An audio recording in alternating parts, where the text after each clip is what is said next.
7 years in IRA.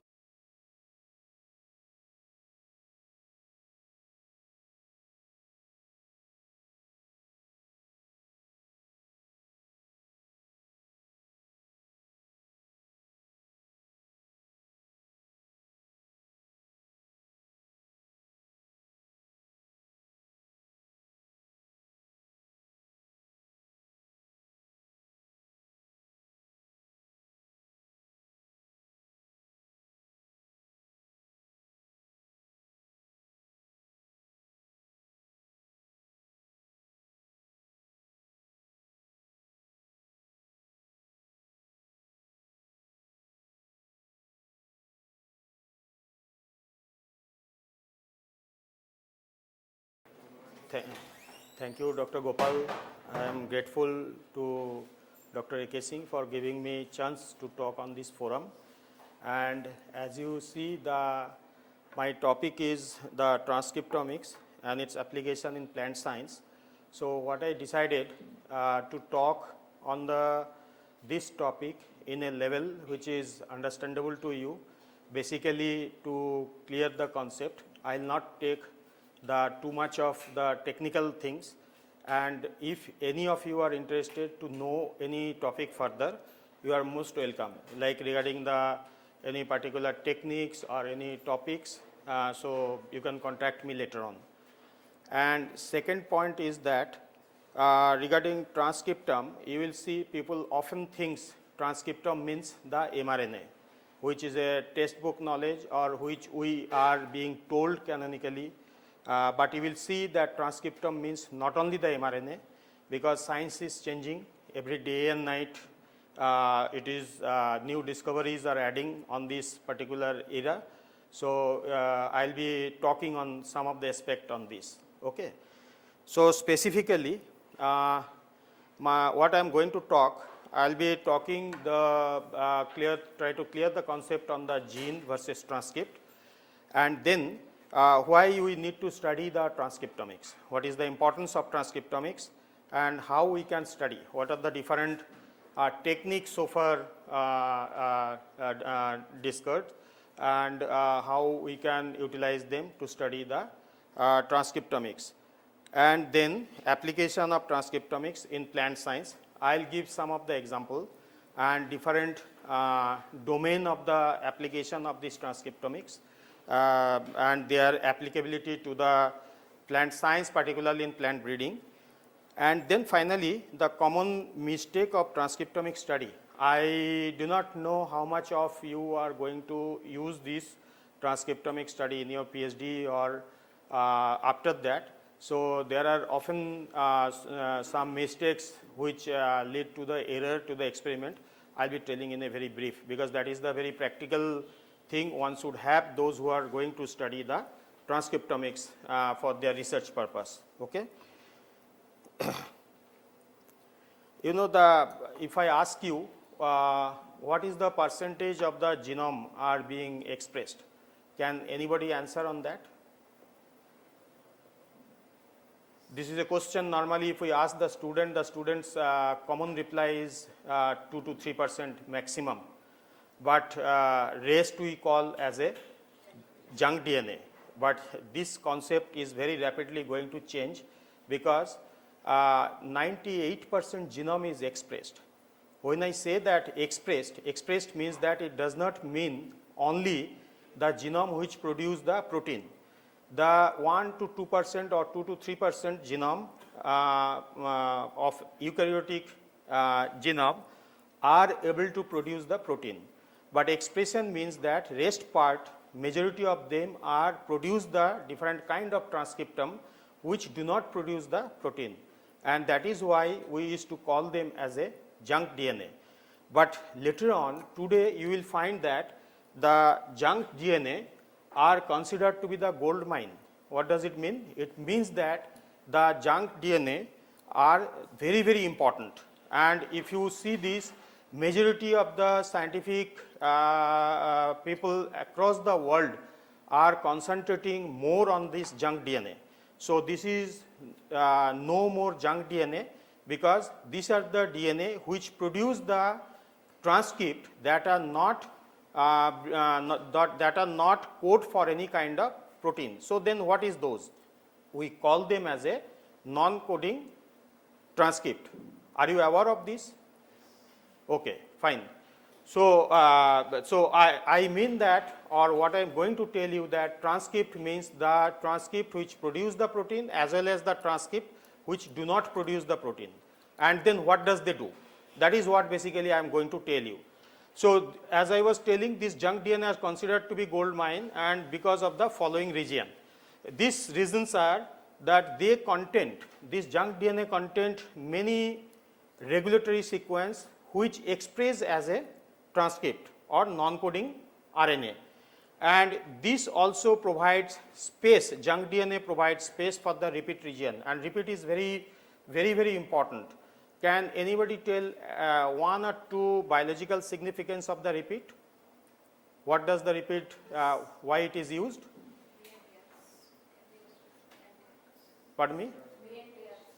Yeah, these repeats we commonly used for developing the marker, and that is being used for developing the new variety through the marker assisted breeding.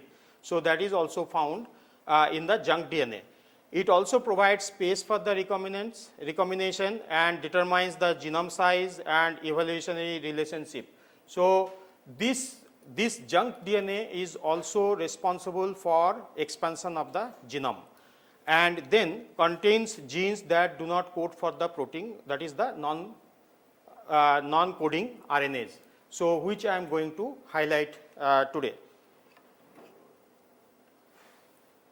Yeah. So what is more important is, have you ever thought that all eukaryotic organisms are being generated from a single cell? So single cell has developed to the multicellular organism. One zygote turned to be millions of cells to make a multicellular organism, which later perform several tasks with different cell, but with the same DNA, because all of them are originated from the same DNA. So DNA get never change. What it changes is that transcriptome. So that is why transcriptome is very important, and we need to study, because for all the cells in our body has the same sequence of the DNA, but we have a different function of our different body part, and that is because of not DNA, that is because of the primarily because of the RNA it produced or transcript is produced. And thus DNA must have different hands like RNAs to perform the several tasks, and a single gene can be regulated in a multiple way. Similarly, the multiple gene can be regulated in a single way. You will see that there is a very complex network which exists in case of eukaryotic genome, and that is primarily because of the different type of transcript it produces. And you see this, what is the specialty of this significant message of this slide is the same person. One is just a young baby, another is the 80 years old person. Their DNA remains same, but if you see, the baby always, as we know, likes the chocolate, whereas the old person, they likes the newspaper to read. Why this difference of the taste? Although their DNA remains same. So what I want to say is that although they originated, these two persons are from the same single cell, have the similar kind of DNA, but their behavior, their taste, their activity as they grow more changes, and these changes are mostly correlated with the different type of gene expression which happens at different developmental stages, and that is what we need to study, or we need to understand how the different transcripts are being produced at different stage of the life and different parts of the body and different cell of a same individual. Okay. Another thing I just will show you, can anybody guess these fruits of a same plant, and this is a very young fruit, and that has been developed to some bigger size, and then later it is the much later size. Do you have any idea that all the cells in this particular fruits, they developed equally? Yes or no? No? Yes, but it is not true. If you see if you mark this with a black pen here with a permanent marker and leave them aside, you can do this experiment by yourself. You will find that the black pen remain same somewhere here, although it should have been here. What does it mean? It means that the lower portion of this particular vegetables has grown more. You have understand this? Ideally, the whole young vegetable should have grown to the big size. But what has happened, it has been experimentally proved that the entire body, vegetable does not grow equally, and it holds true for any kind of organism, that when a small zygote start developing to the multicellular cell, so the entire baby or entire young fruits, they does not grow equally throughout their life. Some portion they grow faster than the other portion. So it means that there some portion the growth is being arrested and other portion the growth is comparatively faster. So same DNA, but in a same organ they behave differently. Why this is so and what makes them to tell that okay, this portion need to be grow more than the top portion. So this is why, because the only difference is that the different kind of transcriptome which express in this, or different kind of gene expression which happen in this, that is why this thing has changes. This thing grows not equally, but they grow preferentially. The lower portion grow bigger. The second thing is that as all of you know, this whole body has been generated from the same cell, but then who tells them that there will be one here and from there will be from here. So a tight gene regulation or genetic network exists as the body grows, which determined what at what time what kind of cell should be specialized to a particular function. So these two clearly says that although DNA remains same, but then there is something which makes or which instruct them to do a particular function, and that happens because of the transcriptome or which vis-a-vis the gene regulation for this. Okay. Yeah, this slide need to be understand, although all of you know this thing. All of you know the central dogma. It is from the DNA to RNA, RNA to protein. But later on we found that there are many exceptions in the central dogma. It is not straightforward that all the DNA will be produce the protein. There are reverse transcriptation, that is RNA produce the again DNA, and then you will find that not all the RNA produce the protein.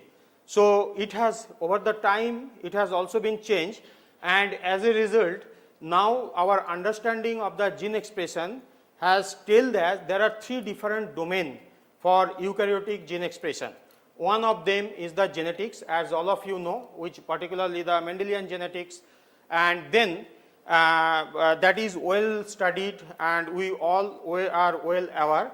Apart from the genetics, there are some another domain of the gene expression in the eukaryotic genome, that is called epigenetics. What does it mean?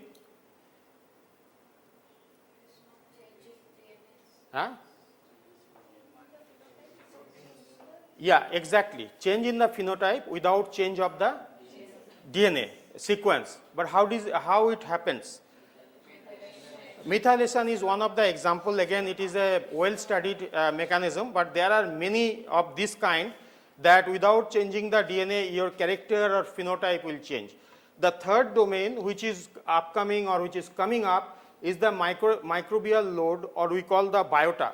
You know, every higher eukaryotic organism, they have the very beneficial microbes in their body. So it is true for the plant, for several endophytes or the microorganism which is found inside the plant body. Similarly, it is also true for the animal also, including the human being.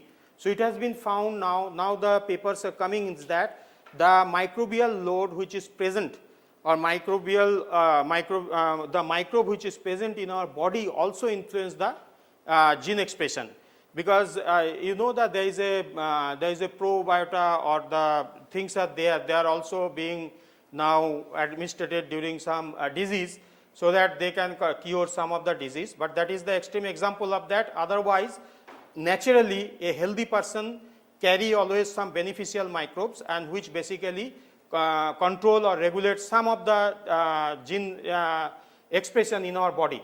So broadly it has been divided into three, and because of this many times we found that the central dogma does not holds true. The third thing what I want to say you is that this is a classical example, although it is hypothetical, but you will see this, that there are two different plant, one is green in color, another is the white in color, but the gene responsible for this particular trait, if you do the sequence, you will find that there is no change in the DNA level, but when you see the transcript level, you will find that there is a huge amount of the expression, higher expression of this transcript of the same gene, but at the same times they have a very low level of expression of this transcript at this plant. So how it is possible? Pardon me? No, not exactly alternative splicing. They are the same, suppose for the sake of this understanding, they are the same form of the transcript. But what I want to say that the turnover of this particular gene in this genotype is much more higher than this, so that they can produce more protein, and which reflects in terms of phenotype in this plant. For an example, the green color protein is being produced by this gene, but when you look to the CDS region, you will find that there is no change in the sequence of the DNA. But then when we look for the transcript level, we find that there is a huge amount of difference between these two genotype of the same locus or the same gene.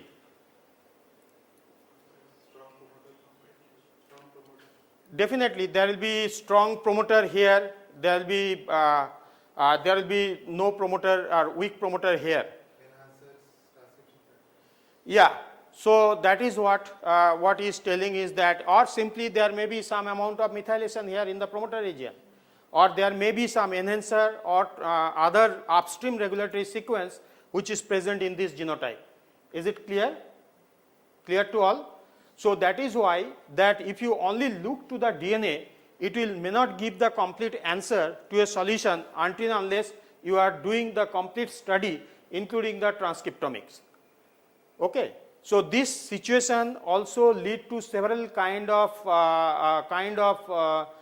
situation where we now understand that the expression study is very, very important. Okay. Yeah. So there is a question that the Arabidopsis genome, roughly how many genes are there?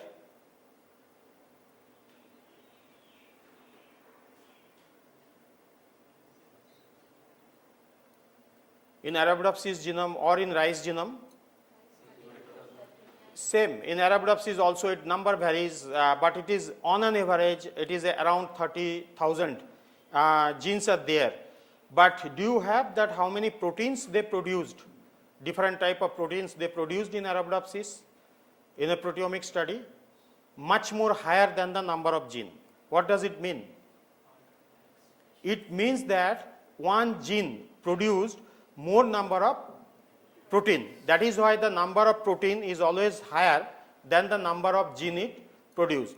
And one thing is sure that if number of protein is more, that means the number of transcriptome has to be more, because there is a direct correlation between the protein with the transcript.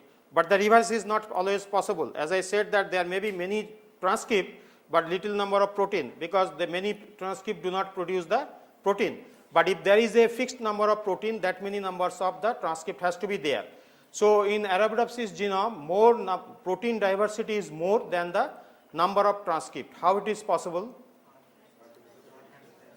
It is not only alternative splicing. I try to give an explanation for that. You see the amount of diversity of the transcript of a of a gene.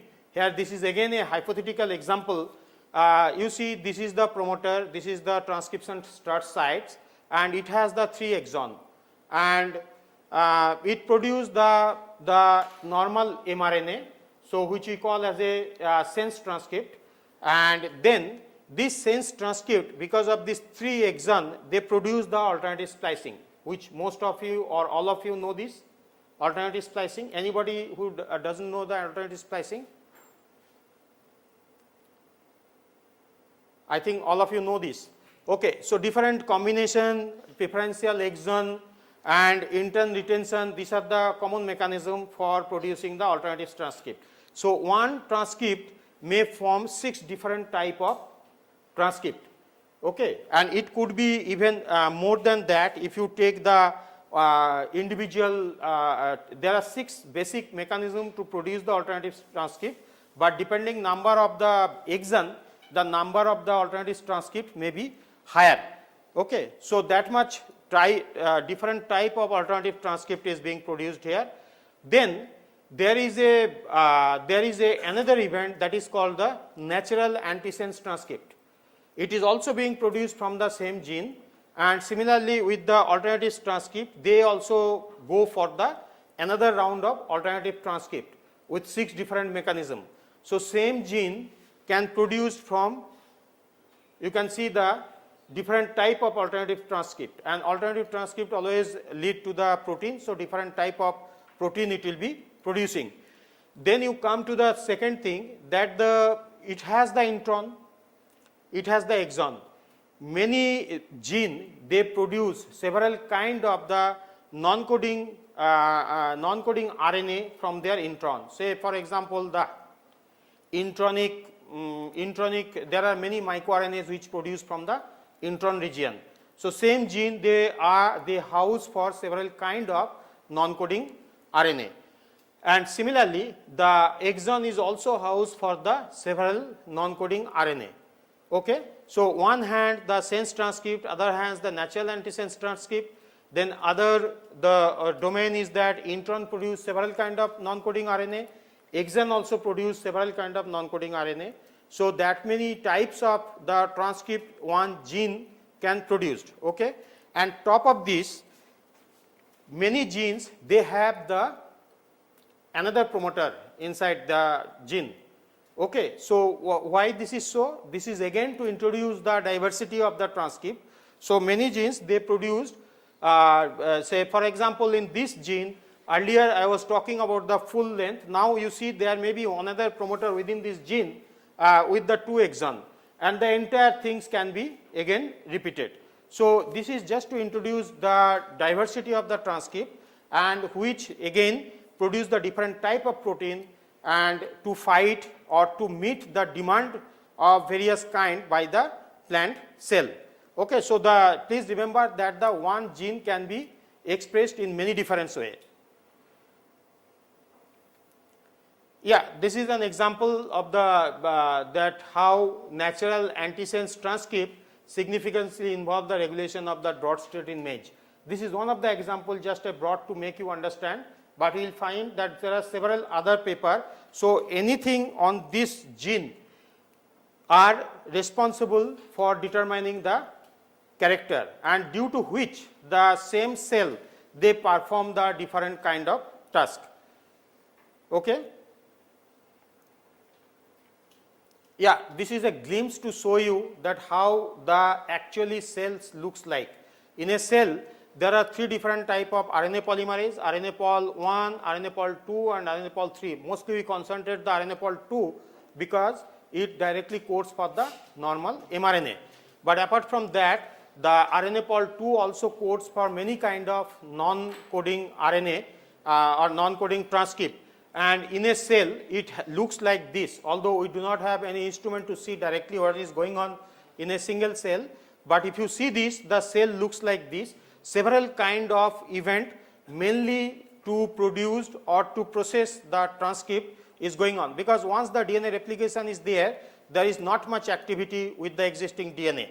The rest time, the rest of the cell machinery, they are engaged to produce different kind of transcript. That is why the study of the transcript is very, very important, and it is much more higher complex than to understand the normal level of the genomic sequence which exists in a cell.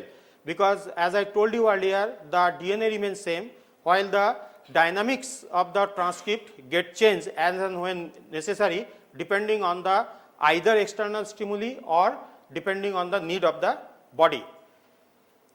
So these slides I love it very much, because I compare these, the amount of gene expression which happens in a cell. Can anybody tell what is this? Yeah, USA map, that is true, but what is this? You are correct.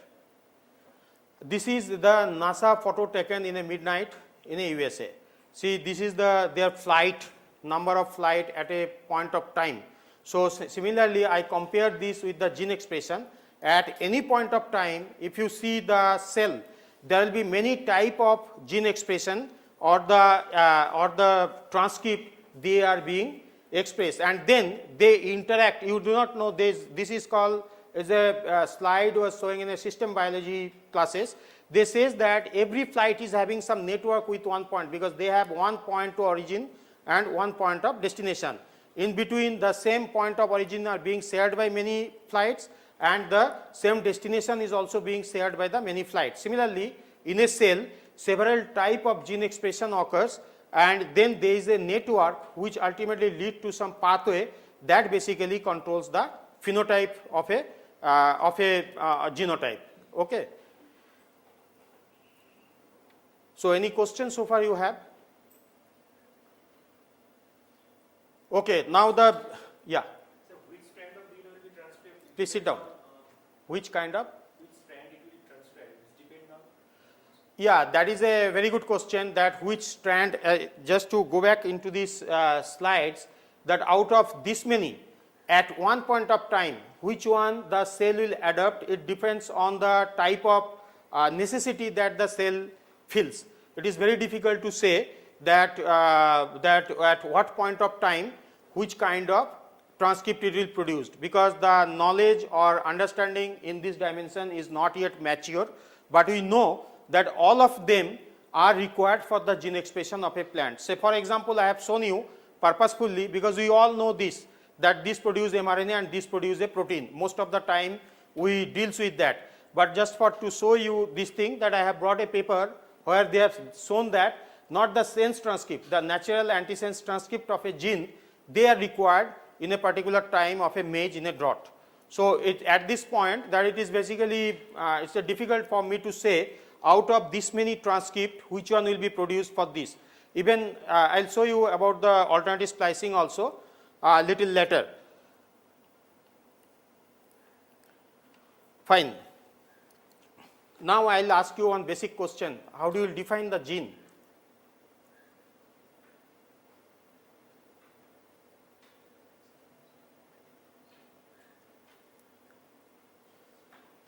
All of you know, is not it?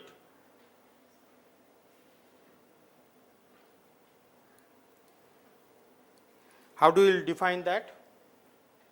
Stage of DNA originating from a particular locus. Stage of DNA? Originating from a particular locus. It's not very perfect definition. There are many definitions of the gene. It's a unit of inheritance. Then somebody say that it is a piece of DNA which is responsible for a particular character. But to me, the perfect definition should be the gene is defined as the entire DNA sequence that is responsible for a trait which may or may not produce a protein. Okay? Because not that all the time genes need to be produce the protein. There are microRNA genes. MicroRNA genes never produce any protein, but this still we call it as a gene. Here I will try to show you a little quickly the example of that. So this is a the what is called nucleus. This is a cytoplasm, and this is a plant cell. And in plant cell outside there are so many sodium ion, because they are feeling the stress. For an example, the salinity stress. So when there will be, and also I told you that not all the gene, 30,000 gene, they express at a time. only a fraction of the 30,000 gene which is required by the plant cell, they are only used, because plant cell is highly economic, because gene expression is highly energy consuming, and so it is tightly regulated in the eukaryotic cell. They will expressed only when they are required. So here is one example, that when there will be a high saline condition, so there will be some membrane protein which will be activated, and then it is a transmembrane protein, which means that one hand will be inside the cell, another domain will be outside the cell. So this outside cell domain will sense the high sodium ion, and then they will be activate this. And once this is activated, they will be activating a group of protein which carry the message, we call the transduce. And this group of protein, they are available in the cytoplasm at a very low level. So what they will do, they will go and they will activate the respective transcription factor. Transcription factor, you know, all of you. Okay, so they will activate the transcription factor. This transcription factor will come and sit to the promoter region, and they will invite the RNA pol 2, and then RNA pol 2 will produce this protein, and this protein, mRNA will again go back out of the nucleus, and they will produce a protein which will then throw the sodium ion either out of the cell, or most of the cases they put them back to the vacuole. So they are known as a sodium transporter. Okay? So this is the actual pathway in a very simple way for how the gene expression takes place. Now how do we define the gene here? Because transcription factor is also coded by a gene, they have also one transcription factor. Without that, transcription factor will not express. This is MAP kinase. This is also being coded by this is a protein by a gene. So they also have the transcription factor. Finally, this transmembrane domain, which is located in the cell wall, they also protein. They are also being coded by the gene. So gene means a stretch of DNA which produce that particular protein. Okay. So if you put a mutation here, what will happen? And if the mutation is a functional mutation, so it will block the production of the mRNA. This mRNA will not be produced. Similarly, if there is a mutation in the promoter region, what will happen? The transcription factor will not come and sit here. Similarly, when this transcription factor is produced in that particular gene, which may be located in different chromosome, if there is any mutation occurs, then this transcription factor will not be produced. So what does this mean? That means in any upstream sequences, this transcription factor, MAP kinase, other protein which is there to express this gene, anywhere, any mutation, provided the mutation is not a nonsense mutation, I mean it is a functional mutation. So if it is affect the gene expression, then there will be no production of this particular protein. So what does it mean? That the entire DNA sequence which is responsible for producing this protein, which vis-a-vis perform the function, this is called phenotype, reducing the sodium ion concentration inside the plant cell, which makes the plant tolerant to the salinity tolerant. So any mutation occurs in the entire DNA sequence which is involved in this particular trait is called the gene. Okay. And here I have given the example for producing gene, but there are some non-coding RNA which is also involved in this. If there is any mutation, they will also block the gene expression. So that is what the gene is. Now I'll just quickly show you that different type of non-coding RNA. See where we are today. This is, please tell me if anybody is having any question or do not understand this. This is a non-coding RNA. It is broadly divided into two. One is the linear non-coding RNA, another is the circular non-coding RNA. And then this linear is having two types. One is the housekeeping non-coding RNA, and this is the regulatory non-coding RNA. Housekeeping non-coding RNA means which we know that tRNA, rRNA, and snRNA, SNO RNA, and this regulatory non-coding RNA is the again two type. One is the long non-coding RNA, another is the short RNA. I mean it is not short non-coding RNA. It is again three different type. That is the microRNA, microRNA sponge. MicroRNA sponge, you know.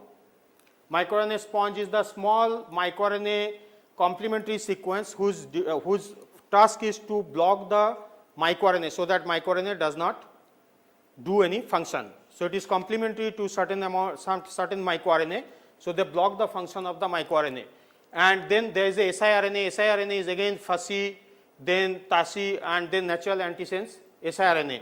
And microRNA is two types, the conserved microRNA and the novel microRNA, which we also call the non-conserved microRNA.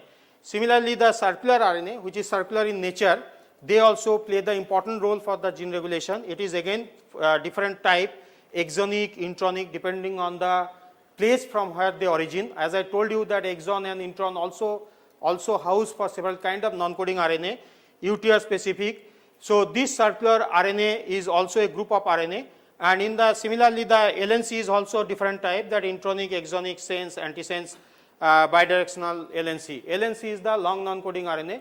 So this is the different type of non-coding RNA, and I did not show you, or I could not show you the entire list, because every time the new type of non-coding RNA is adding to this. This is just to show you that the transcriptomic means that not only the mRNA which code for a protein, there are several other transcriptomes which do not code for a protein but play the important role for the gene expression in the cell. Okay? Look at this on the basis of mass. This is the rRNA. You know that when we run the gel with after extracting the total RNA, so we get a two bands. What are those?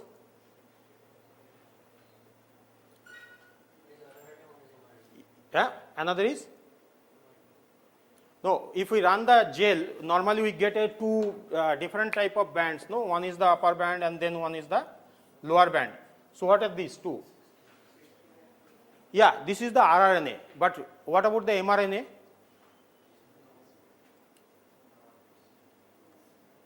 mRNA remains in between these two, which we could not see, and we just see a light smear because mRNA is a different in size.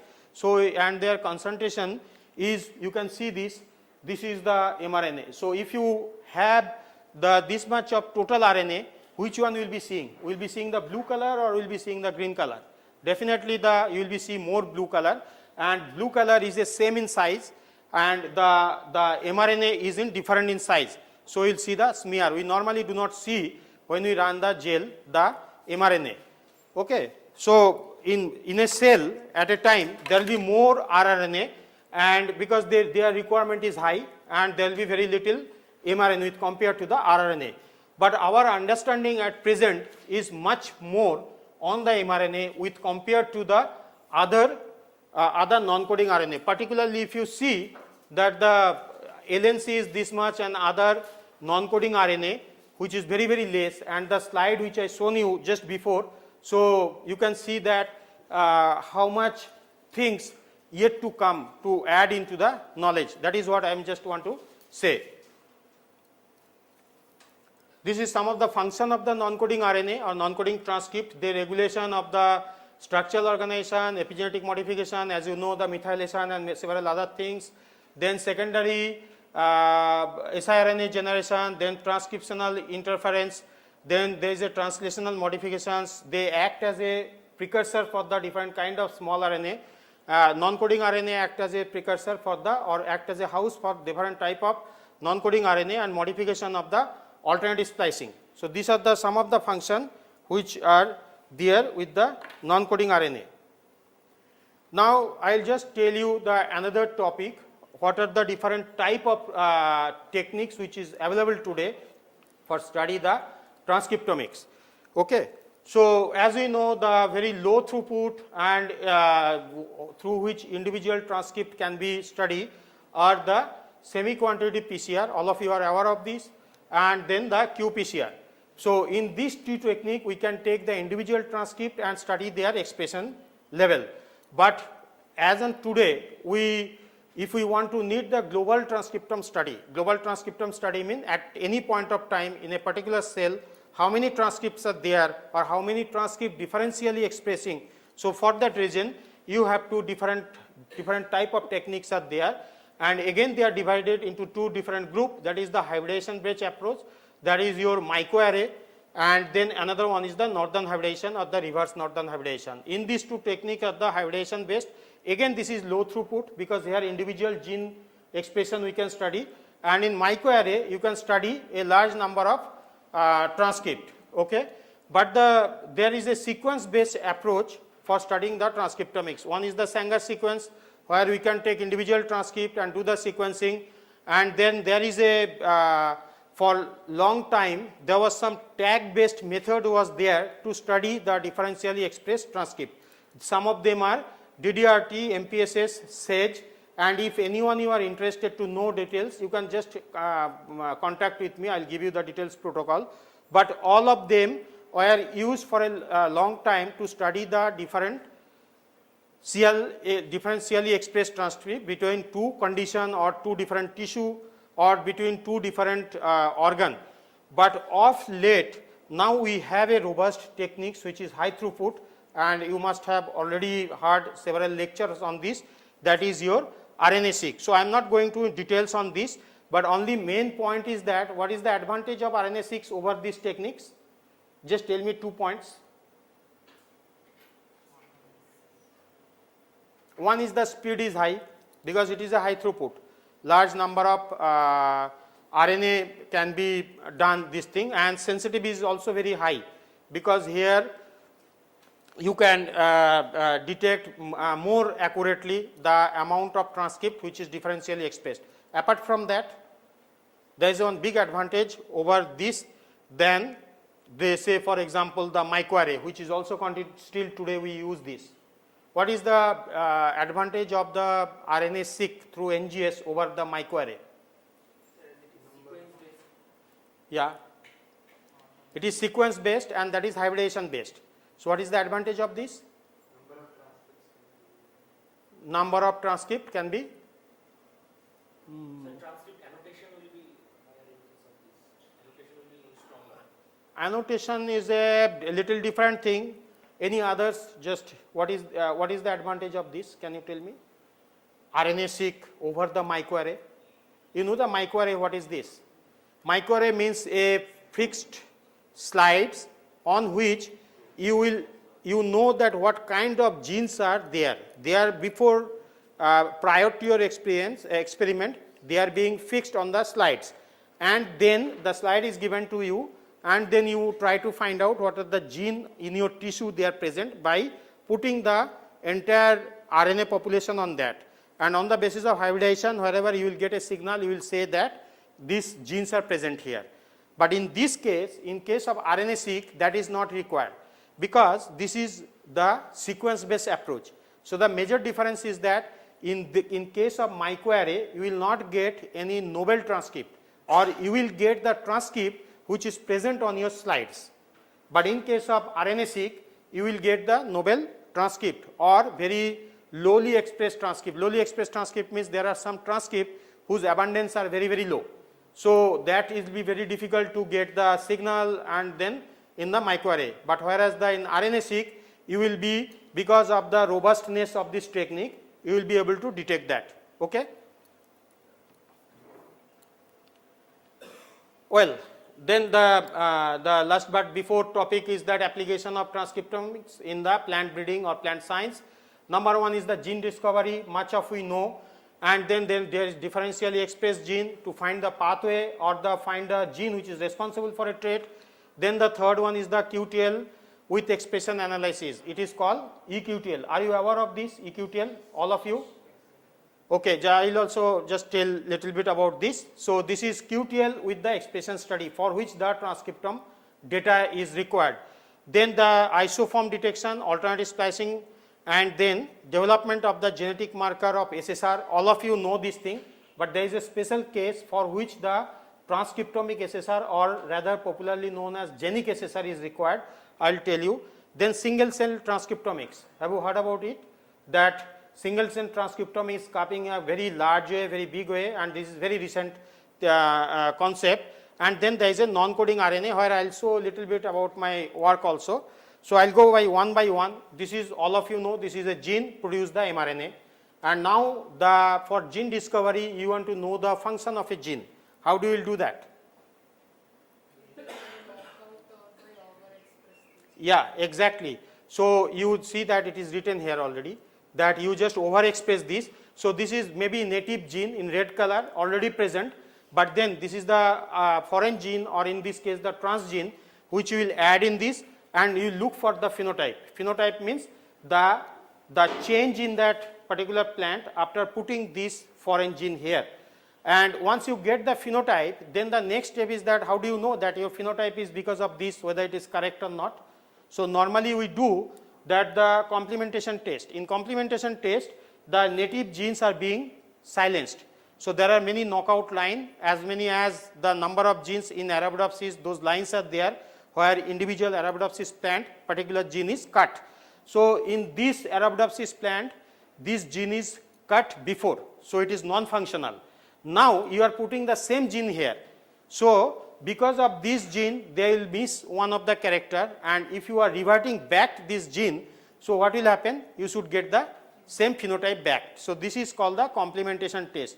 Like if you take the leg out and then you put the input on leg, then I will be able to walk. So similarly, it shows that this gene is really responsible for bringing this particular phenotype. So this is mainly used for the gene discovery when the function of a novel genes are being explored. Then second thing is that differentially expressed gene.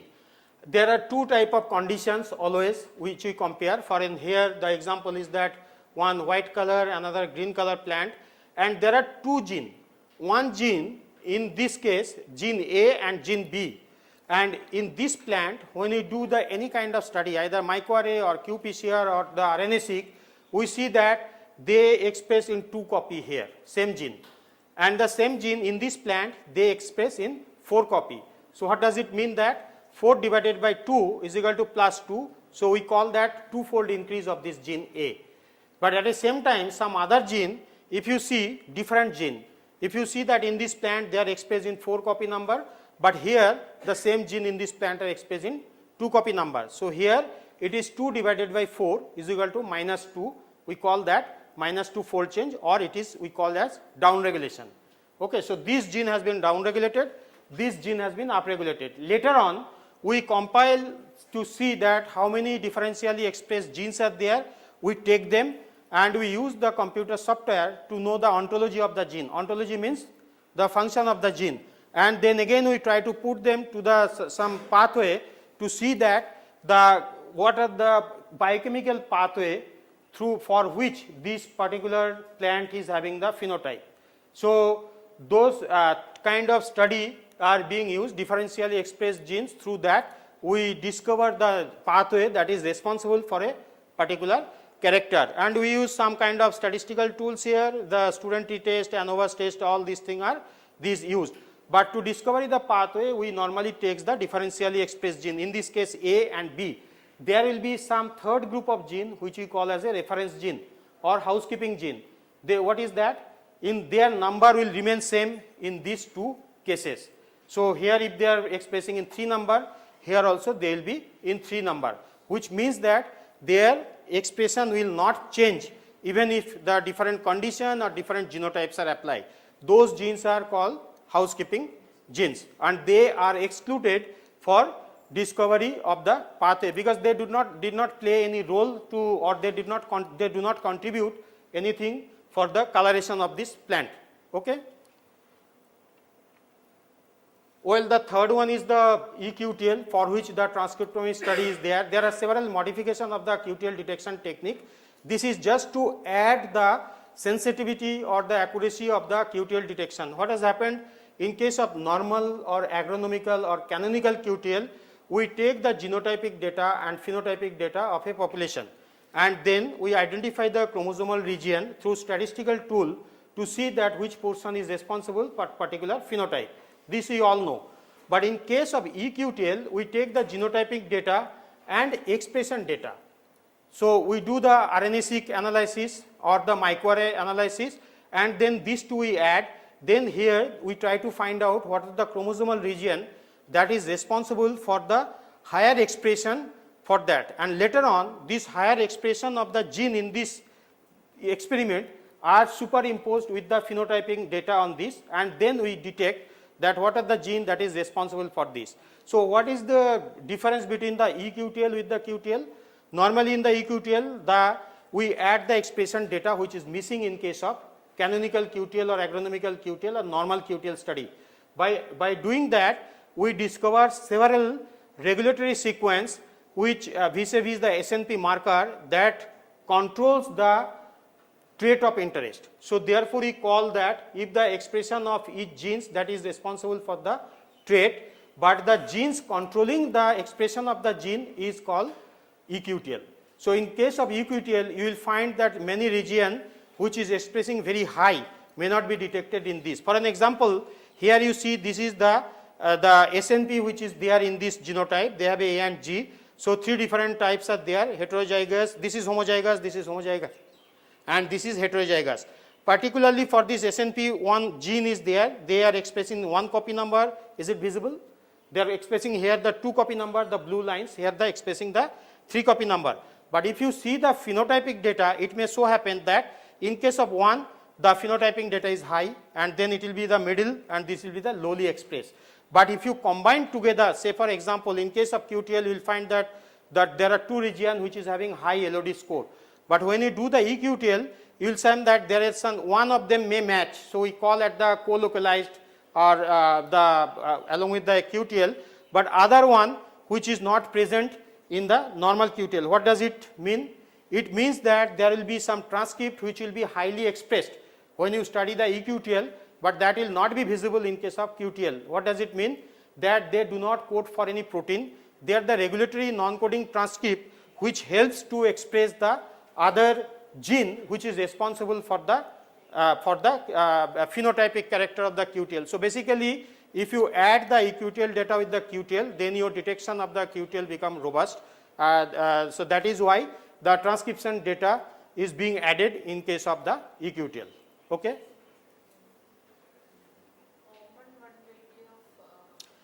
No, I am not telling the common one. I am telling that there may be 3 different situations. One is that there may be one high LOD score region in this on the QTL which may be absent here. But when you do the eQTL expression study, it may be absent here. You will find a novel region in the genome which will having a high level of transcript expression. Okay, but it is absent there. But later on we found that several marker, if you see the Manhattan plot with this, you will find that several SNP which is highly correlated to this phenotype, and therefore it is advised that when you are introducing any QTL to a particular variety or you are studying this thing, you should take this one also, this SNP marker along with this SNP marker which is present here and along with this which is present here. Okay, so clear? Yeah, this is the isoform study. All of you know that the alternative splicing, but the interesting point is that nobody has asked me, sir, what determines except him that whether the gene will be of this form or this form. You won't believe there is a large number of non-coding RNA along with the protein, SR protein, which is involved in this, that at a particular time which kind of isoform they will be producing in a cell. And mostly the differentially expressed gene preferentially express the active and non-active form of alternative splicing, which means that among the alternative splicing form, some forms are the more active form. If you do the expression study among these 6, one will be more expressive than the others. So when there is a requirement, so that form will be expressed more. When there will be no requirement, then the other form will be there. And there is a good review paper if anybody wants to interested. It is written here that the alternative splicing control abiotic stress response. Here it is given that what kind of situation, what type of alternative splicing is occur and how they occur. Then anyway, it is not visible from this place, but you know all of you that how the SSR is produced. But only one point is that there are certain situations when the transcriptome based SSR is required. Can anyone tell the situation where the transcriptome based SSR is required? Normally SSR is used for the genome wide, it should be distributed all the chromosome for equally, all those things are there. But there are certain situations where you require the transcriptome based SSR, say particularly for the orphan crop. You will get the SSR only when you will have the some kind of prior sequence available in the public domain. Then you can generate the SSR and can do the thing. But if nothing is there, suppose a rare endangered medicinal plant for which there is no SSR, what you will do? You will be taking doing some amount of transcriptome analysis, and we will generate the, I will take some more times. Will be doing the SSR. The why? Because you don't have the genome sequence for the orphan crop. So if you want to do some genetic diversity study or several other study, then you require some SSR marker. Then quickly you can do the transcriptomic study, generate the SSR, and then you can do your study. Otherwise, if the genome sequence is already available, there is very less important, I mean there is not much required for generating this data. Then this is the single cell transcriptomics. It is important because the many events originally occurs in a single cell. What we do the transcriptome study, we take a group of cell and then collectively we do the RNA or transcriptome analysis of that group of cell. But there are some situations where we require that the transcriptome of a single cell, it is become so much so that there is a institute has been opened up first time, single cell genomics at University of Connecticut, USA, and they are focusing on this. There are several techniques as well as kit has come that to study the transcriptome sequencing for a single cell. Say for example, the tumor, which basically originates in one cell first and then they occur spread in other.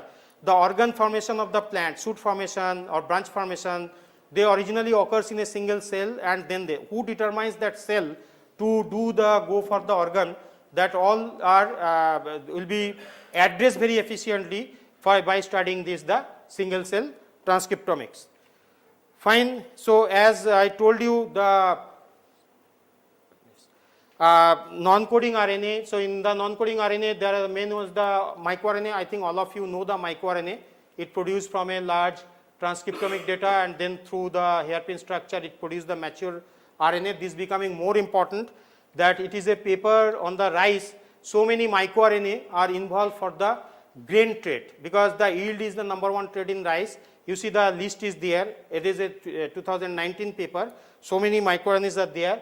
And we also, I will advise you one thing, those who are works on the kind of transcriptomic study in future, as I said, and if you do not have any resource, you can take the publicly available data and start doing work rather than generating your own data set. Because these days there are lots of transcriptomic data that are available.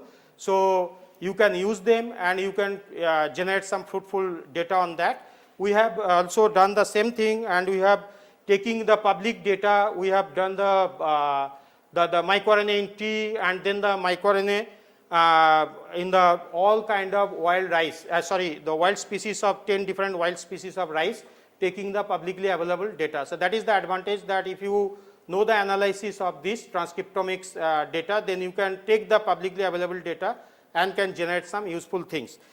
And the another thing is that here I will tell that we have also developed some kind of microRNA based SSR marker, which we have taken by taking the publicly available data, and then which we have used for the diversity analysis.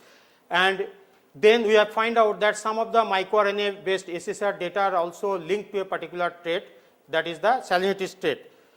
And there is another group of non-coding RNA, long non-coding RNA. As I was telling, the long non-coding RNA is being produced from a long transcript from the genome. They may be produced from the intergenic region, or they may be produced from the intron region. Now it has a two function. One of the function is that it may house for the microRNA. Many long non-coding RNA, they generate the microRNA, but the condition is that long non-coding RNA has the stem loop structure. But the other function which is coming up heavily is that it acts as a decoy. Decoy means what? Decoy means that long non-coding RNA, they block the function of the microRNA. As I told that microRNA has the target mRNA, they normally go and cut it so that the protein synthesis does not occur. But to suppress the activity of the microRNA, the long non-coding RNA, they just mimic some sequence of the target gene. So as a result, the microRNA thinks that it is their target, so they go and block. They try to cut it, but they cannot cut it, so they go and block with the microRNA, LNC RNA, and as a result, the protein coding genes are free. They can produce the protein, required protein. So long non-coding RNA are being transferred to the plant to make the plant tolerant to a particular trait, on which the microRNA is known to cut a particular gene which is responsible to make them susceptible. Okay. So this is the first long non-coding RNA which was discovered to transport the phosphate. They here the long non-coding, this is the microRNA which basically blocks the phosphate transporter, and then long non-coding RNA, they act as a mimic of the actual protein microRNA target, say block the microRNA gene here. So after that several non-coding long non-coding RNA has been discovered in many plants, and we have also done taking again the public data. There is no time, otherwise I could have explained you that we have identified some of the long non-coding RNA that is responsible for the salinity tolerance in the reproductive stage of rice. And we also find out of late that we have done a work that there are several long non-coding RNA which are responsible for the black aroma formation in the tea, because aroma formation is the prime trait in tea. We have found out that there are several non-coding RNA which is responsible for tea. And then there is a third one is the circular RNA. Circular RNA, as I told, that they are circular in nature, and there are, this is very recent one, and our understanding in this is very less. 2015 onwards it is paper started coming on the circular RNA, and basically circular RNA is circular in nature. They also produce from the long like microRNA gene, and then they they are produced from the primary transcript and they become circular, and like long non-coding RNA, they also block the expression of the microRNA. So the microRNA will not be able to cut the target, but rather they will be blocked by the circular RNA. Finally, okay, this is this thing. So just there are two more slides. I will tell you, as I told you, that what are the commonly mistakes that are associated to study the transcriptomic study. So when you do the transcriptomic study, there are certain issues which commonly found very erroneous. Say for example, here are some examples, that if you are working on the salinity, so what we do, the people give the stress treatment to the plant with the saline water to understand the differentially expressed transcript that are associated with the salinity tolerance. So they take the same plant, one they do not give any saline water, other one they do the saline water. Now what has happened, when they take it, they normally wash the soil with the water, but that is a wrong practice. Normally you should put the saline water in the pot, wash the root also with the saline water, so that the concentration of the sodium ion remains same for isolating of the DNA. Similarly, there is a cold stress. When we give to study the differentially expressed gene that is responsible for the cold treatment, normally the people keep the pot along with the plant in the cold. So what is wrong with that? The idea is that your entire body of the plant should feel the equal amount of the cold. So the ideal condition is that the plant which is above the ground level inside the cold chamber, they will be more exposed with the cold than the underground part of the plant. So it has been come in the paper, experimentally, that you should also put some cold water, which has been same as the cold room temperature, to the root, so the root are also being exposed equally of the thing. So idea is that when you are doing to identify the transcriptome in a particular condition, be ensured that entire plant parts are being equally exposed for the cold treatment, particular treatment. Second thing is that replication issue. When you do the transcriptomic, there are two kind of situation. One, because of the crunch of money, sometimes people they take the different sample, pull the sample there. This is called pseudo sampling. But ideally, you should keep the replication. But the question is that how many replication will be there? Any idea that how many replication you require for the transcriptomic study? There, like any biological experiment, you also should keep the replication so that you get the true representation of the transcriptome which is responsible for a particular trait. So there is a paper on this. They said that at least 6 number minimum, they have been proven the 6 number of replication which is required to represent a condition for differentially expressed transcriptome study. Then the third one is the software. There are many, I said that there are many software which is used to differentially express transcript. So how do you select that which software is best? If you do not have much knowledge on the bioinformatics thing, so the best one will be that the software which has been highly cited should be used for this, but at least 2 different algorithms should be used to detect the transcriptome study. Fourth one is the validation. Whatever work you do, finally you need to validate your transcriptome data. That is being normally used by the qPCR. So there if your crop is a common crop like rice, wheat and maize for which the reference genes are known, then there will be no problem. But if you are handling a crop which is unknown or little orphan, then you need to have developed the reference gene for that. So just do not blindly take that the beta tubulin or actin which is used for the Arabidopsis or rice maybe work well, because these days it has been proved that almost all the genes, they are not the housekeeping gene for a particular condition. So it depends on the condition as well as on the plant once for which one has to standardize that. Okay, so these are the few points which you need to be careful of the transcriptomic study.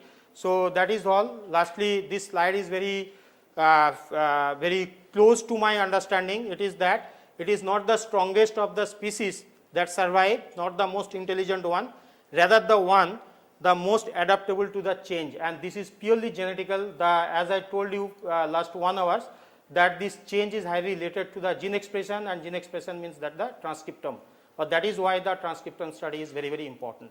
Okay. I think that is all. If you have any question, you can ask me.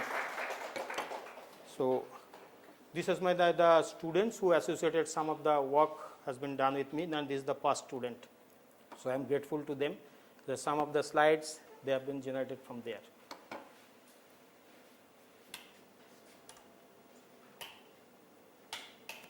Any question?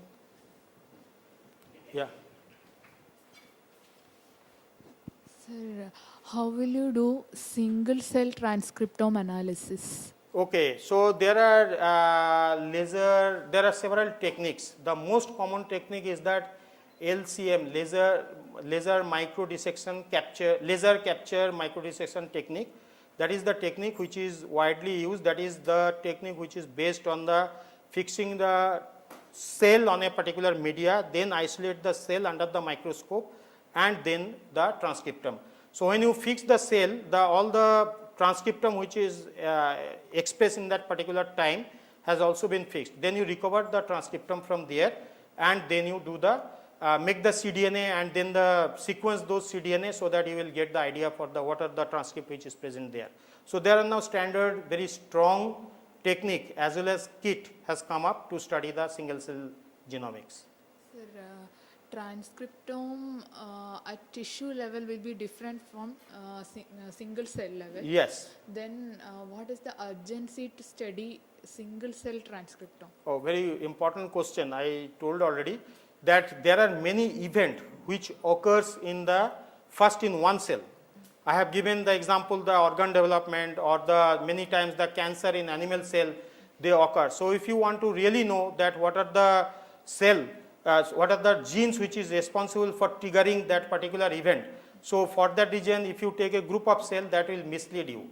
So then in that case, you first need to know what type of cell, where this particular thing's origin, and then you capture those transcriptome to see that what are the different gene which is being expressed in that particular time, so that you can come to a conclusion that these are the gene which initially triggers that particular event.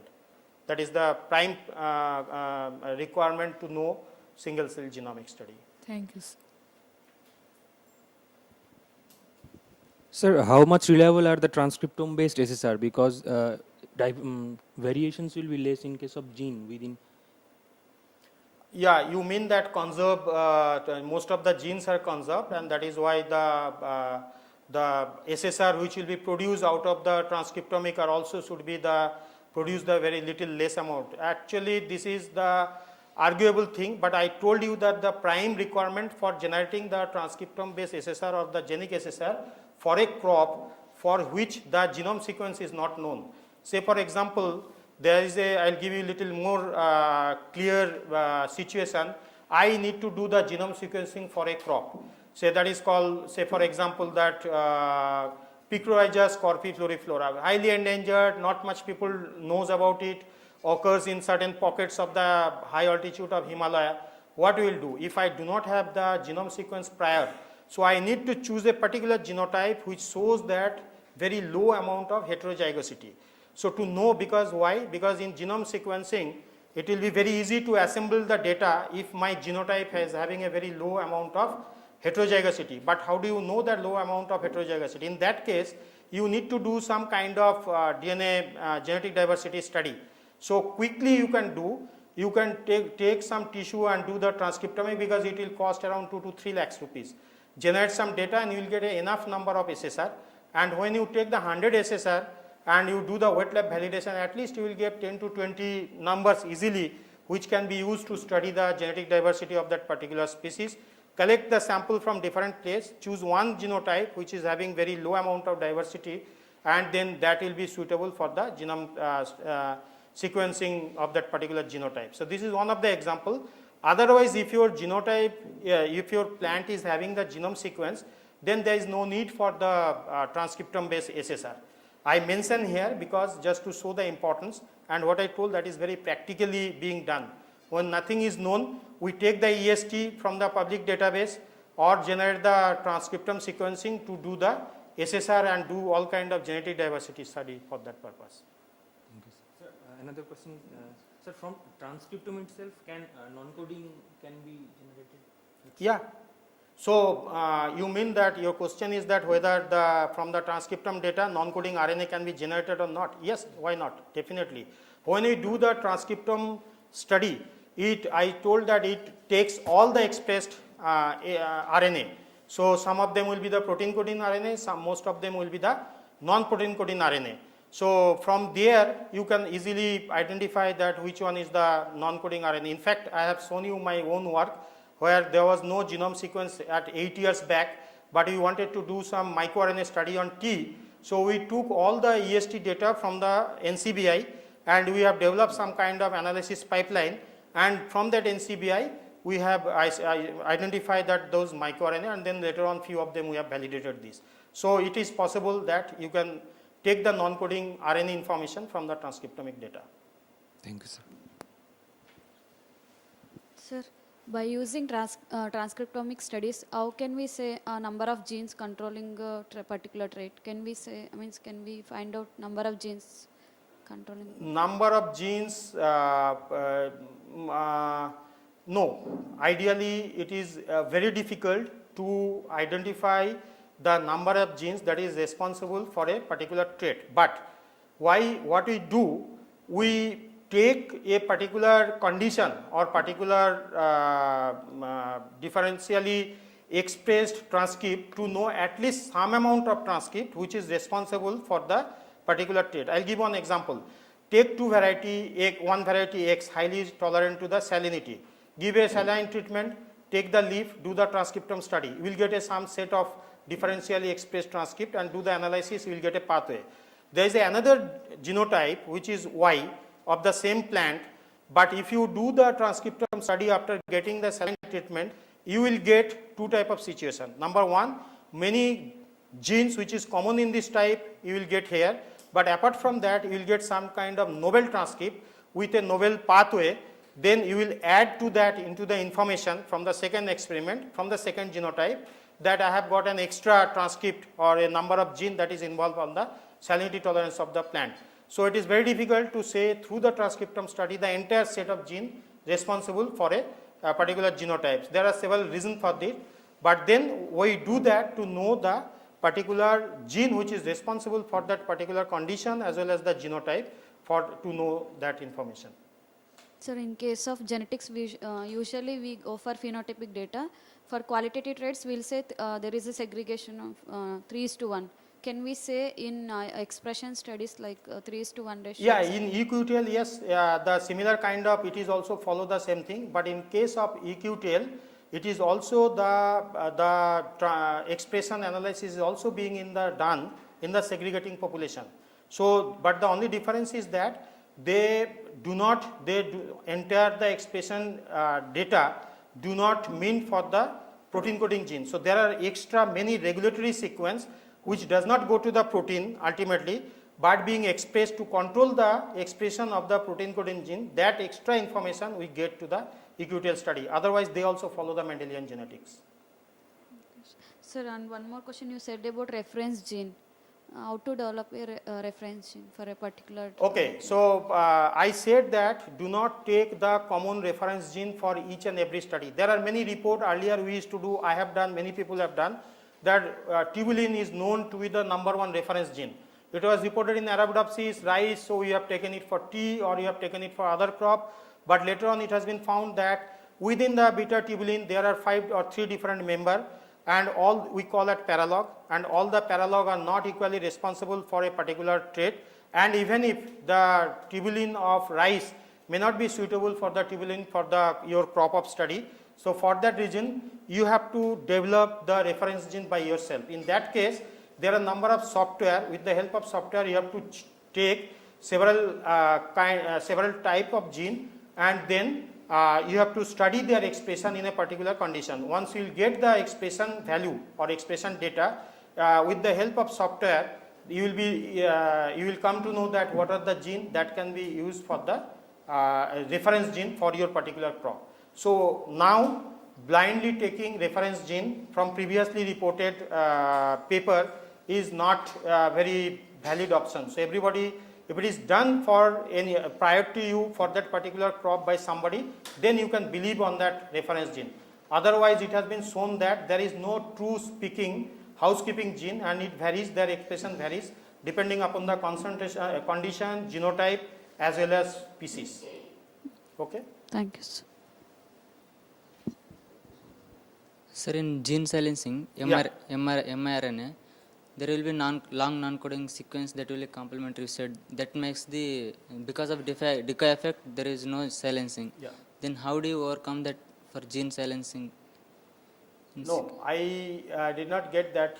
Can you tell me what? In case of LNC, they act as a decoy.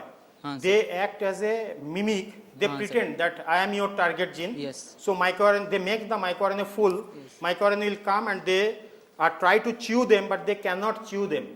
But by doing that, the LNC will block the microRNA, and actual protein targeting gene will be free that will produce the protein. So this is the technique which the cell adopt through LNC mediated microRNA silencing. Then if you want to silence that gene, how do you do that? Silence which gene? The target gene, sir. That there is no, if you want to silence the target gene, there are several other ways. There is a artificial microRNA, you take the sequence from the target gene and you develop the vector, make the transgenic plant that will go and cut there. Then there is an antisense transcript, but the purpose of LNC is different. The purpose of LNC is that they block the function of the microRNA like sponge microRNA, I told you. So that the actual protein coding gene, they are not being cut or not being chopped or not being methylated, so they can perform their function. Otherwise, for making the gene silencing, now there are several things, including the CRISPR-Cas9. There are several techniques are there through which you can easily make the silencing the gene. Even microRNA for long are being used to silence the gene. There is a called artificial microRNA technique through which you can make the silencing of the gene. Okay. Sir, in different selection of genes, means in two varieties there is the same sequence of DNA. Yeah. There may be due to methylation or due to silencers or promoters or enhancers, there will be differential expression. Yeah. Then how do you come to know that this is due to methylation or this is due to... Oh, that is a different regulatory question. sequence? Say I showed you that slide, no? There will be the DNA sequence will be remain same, but then one the transcript will be expressed, the other one the transcript will not be expressed. That because of several reasons. One reason could be the difference in the promoter region. So in sensitive or the lowly expressed plant, here the promoter may be sequence may be difference between these two. So that as I told, he told that there is a strong promoter, so there is a large number of transcript. But if the promoter sequence is also same in these two genotype, then there are several other chances. Say for example, that there may be the methylation in this promoter, but there will be no methylation. But who makes the methylation here? That is another fold of gene regulation which act in this genotype.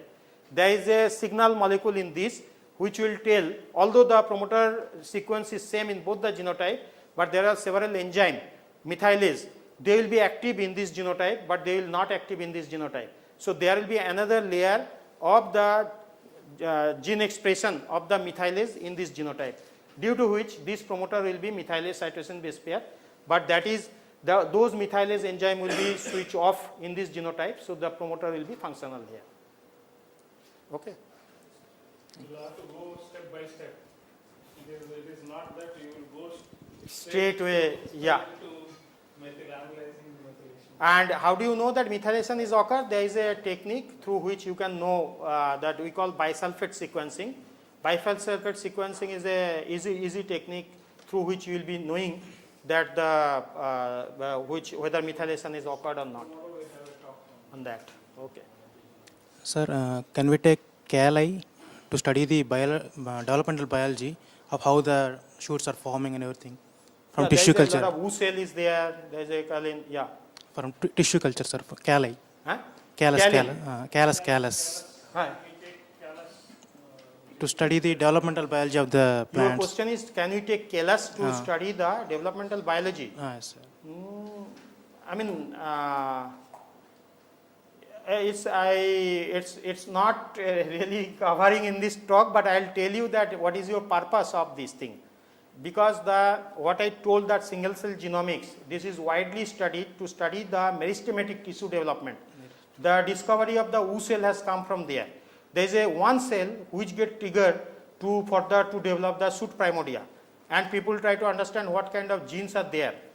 By doing the single cell genomics, they find out that there is a transcription factor called Wu cell, Wu cell, which is responsible for developing the shoot primordia. So that was the purpose of the single cell genomics. Now coming to your question, that to understand the developmental biology, KLAS can be studied if you want to know the organogenesis, how from the KLAS the organ development started. But I was talking the other part, the techniques of this. You can take the KLAS or you can take the in vivo plant, live plant from the field or from the pot. You can take the shoot tip and do that thing, or greenhouse grown plant. But KLAS you can study if you want to know the shift between the KLAS to the organogenesis. That can be done there.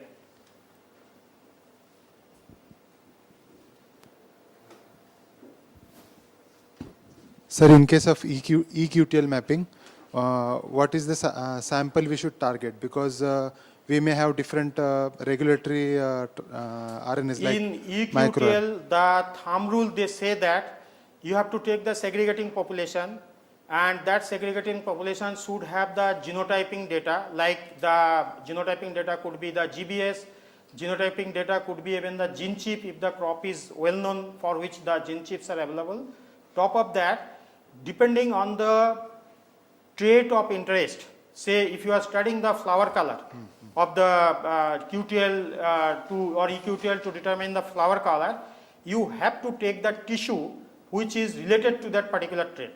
If you wants to take study the QTL, EQTL for the root development, then you have to take the for the RNA-seq analysis you have the root. But here the notion is that depending on your budget, as much as possible tissue, it is written in the original paper, it should be better that to cover as much as possible the tissue you can afford.